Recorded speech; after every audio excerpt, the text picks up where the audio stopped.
We're nearing $37 trillion in national debt. What does that mean? That means that each and every U.S. taxpayer owes over $323,000.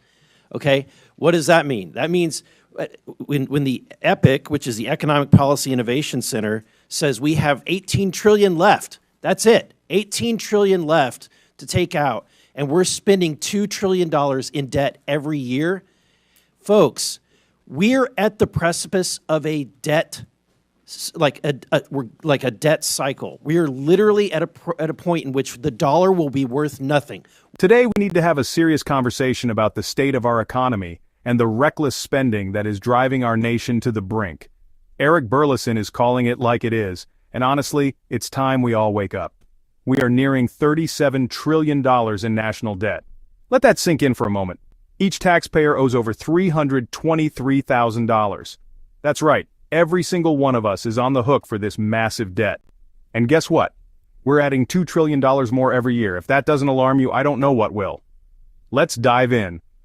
And we know Social Security goes bankrupt in 8 years, right?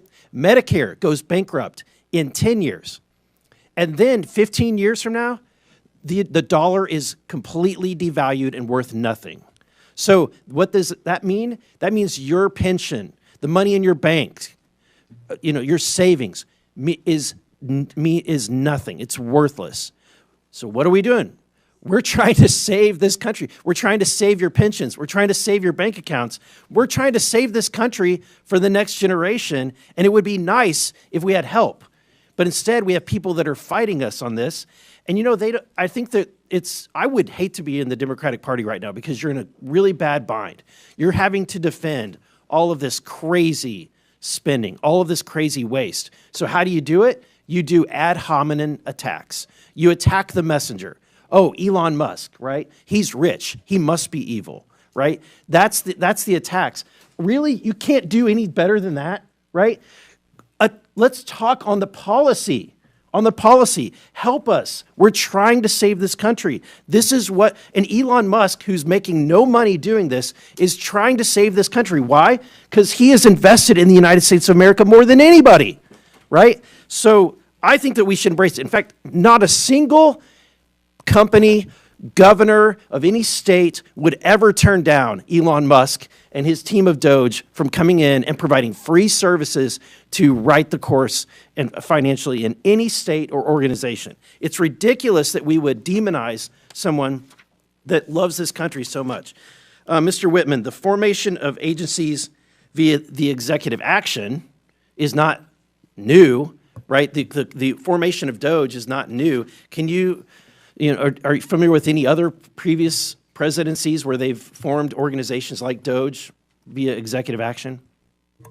Yeah, so actually the agency that Doge is occupying is one that was created in a previous administration, so it is something that happens routinely.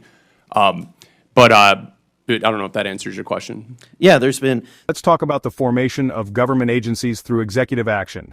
This isn't new. The Office of Budget Management, the Environmental Protection Agency, and even the U.S. Digital Service were all created by executive order. So why the outrage now? The hypocrisy is astounding. If you're tired of the double standards and want honest conversations about our government's actions, hit that notification bell so you never miss an update. Eric Burlison is right. We are at a critical moment in our nation's history. We can't afford to ignore this any longer. Our future is at stake, and it's time we demand better. Thank you for watching, and if you haven't already, please subscribe to the channel, like this video, and share it with your friends and family. Together, we can make a difference. Until next time, stay informed and stay strong.